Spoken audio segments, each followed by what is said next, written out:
क्या बोल रहा था?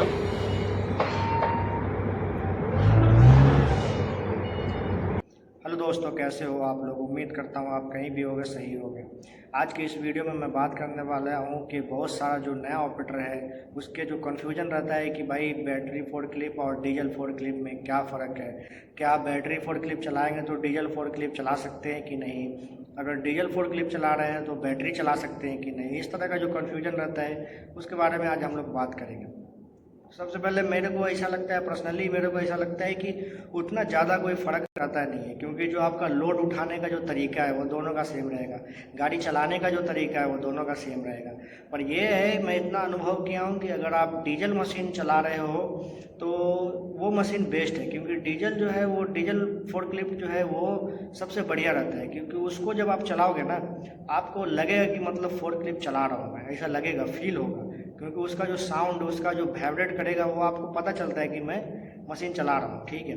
बैटरी में ऐसा नहीं है, बैटरी चलाओगे आपको पता ही नहीं चलेगा क्या चला रहा हूँ, मशीन चला रहा हूँ। उसमें 0% साउंड रहेगा, वो ऐसे मूव करेगा, इधर उधर निकलता रहेगा, वो पता नहीं चलेगा आपको।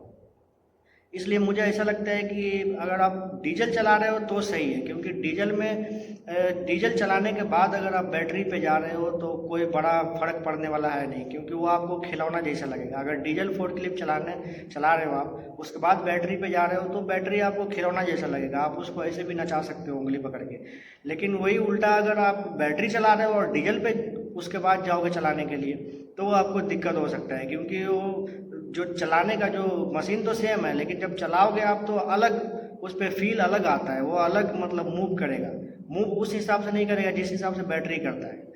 डीजल वाला फोर्कलिफ्ट अलग अलग तरह से मूव करेगा, तो ये थोड़ा आपको दिक्कत हो सकता है बैटरी से अगर डीजल पर जा रहे हो तो। लेकिन डीजल से बैटरी पे आ रहा हो कोई फ़र्क नहीं पड़ने वाला है। इसलिए ट्रेनिंग करने जा रहे हो तो डीजल फोर्कलिफ्ट पे ही ट्रेनिंग करो, बैटरी भले ना करो चलेगा, उसमें कोई फ़र्क नहीं पड़ने वाला है, मुझे ऐसा लगता है। उसको बोलो सिर्फ मैं डीजल सीखेगा भाई, कोई दिक्कत नहीं है, डीजल सीख के तुम कहीं भी गाड़ी चला सकते हो, ठीक है।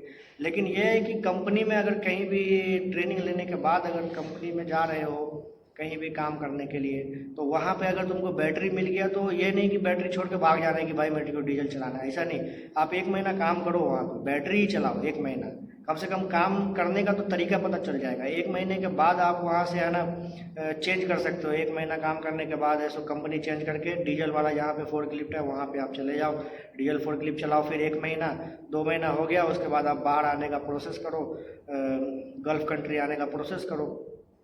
यहाँ तो यहाँ आओगे तो ठीक रहेगा, थोड़ा पैसा ज़्यादा कमा सकते हो, ठीक है। बाकी गल्फ़ कैसे आना है इसके लिए मैं एक वीडियो बना दिया हूँ, जो लोग नहीं देखा है वो जाके देखो, उसमें मैं पूरा डिटेल बताया हूँ किस तरीके से आना है, कैसे आना है, ताकि कोई फंसे ना, ठीक है। इस हिसाब से मैं वीडियो बनाया हूँ। तो ये बैटरी डीजल में बस यही नॉर्मल सा फ़र्क है कि आप डीजल पे ज़्यादा फोकस रखो, बैटरी कुछ भी नहीं है, वो नॉर्मल है, वो अंदर में चलता है, वेयर हाउस में चलता है, साइड का काम उसका नहीं रहता है। आप ज़्यादातर कंस्ट्रक्शन वर्कर में जाओगे बाहर के काम में तो आपको डीजल फोर्कलिफ्ट ही मिलने वाला है, और डीजल में हेवी बोला मिलने वाला है, सिर्फ 3 टन नहीं। इंडिया में 3 टन आपको ज़्यादा देखने को मिलता है, लेकिन बाहर आओगे आपको तो 3, 5, 7, 10, 16 ऐसा मिलेगा डीजल आपको। अगर आप सोचो, अगर आप बैटरी सिर्फ चला के आ रहे हो या बैटरी चला रहे हो इंडिया में, तो वो तो 1.5 टन, 2 टन, 3 टन का आपको मिलेगा, इससे ज़्यादा तो मिलेगा नहीं वो।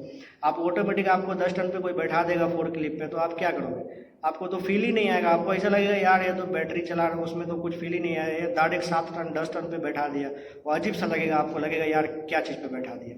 इसीलिए तुम 3 टन का ही मशीन चलाते हो, लेकिन डीजल चलाओ। डीजल पे चलाओगे अगर 3 टन पे, उसके बाद तुम 5 पे बैठ रहे हो, 7 टन पे बैठ रहे हो, तुमको उतना फर्क नहीं बुझाएगा, क्योंकि उसका जो फील जो रहेगा, वो आवाज़, वो साउंड, वो चलाने का जो स्टेयरिंग वगैरह जो पूरा जो रहेगा सिस्टम, वो तुमको सेम मिलेगा, बस साइज बड़ा हो जाएगा। बैटरी में ऐसा नहीं है, बैटरी में अगर रहोगे तो फिर अलग अलग हो जाएगा। इसलिए डीजल पे ज़्यादा फोकस करो, डीजल चलाओ, बैटरी का कोई मुश्किल नहीं है। डीजल चला लोगे, बैटरी तुम्हारे लिए खिलौना रहेगा, ठीक है। तो और बैटरी का ये है ना कि मतलब वो चार्जिंग सिस्टम रहता है बैटरी का, तो वेयर हाउस के लिए सही है, वो इंडिया के लिए तो सही है, क्योंकि इंडिया में वेयर हाउस के अंदर काम करना रहता है तो बैटरी गाड़ी ठीक है, क्योंकि वो नॉर्मली उसमें गर्मी भी नहीं आएगा और साउंड भी नहीं रहेगा, तो आसानी से वेयर हाउस में चला सकते हो, ठीक है। लेकिन आप बाहर आना चाहते हैं तो आपको डीजल जो है वो उस पर हाथ बैठाना पड़ेगा, क्योंकि यहाँ पे डीजल आपको बड़ा साइज का भी मिल सकता है, बड़ा 4 लीटर भी मिल सकता है। तो ये चीज़ है, बैटरी का चार्जिंग रहता है, चार्ज करना पड़ता है, डीजल वाले में डीजल डालना पड़ता है, और चलाने का जो लोड उठाने का तरीका है वो तो सेम रहता है। ठीक है, बस यही है और कुछ मुश्किल नहीं है। चलो ठीक है, मिलते हैं फिर किसी नेक्स्ट वीडियो में किसी अच्छे टॉपिक के साथ। तब तक के लिए इतना ही। Okay bye.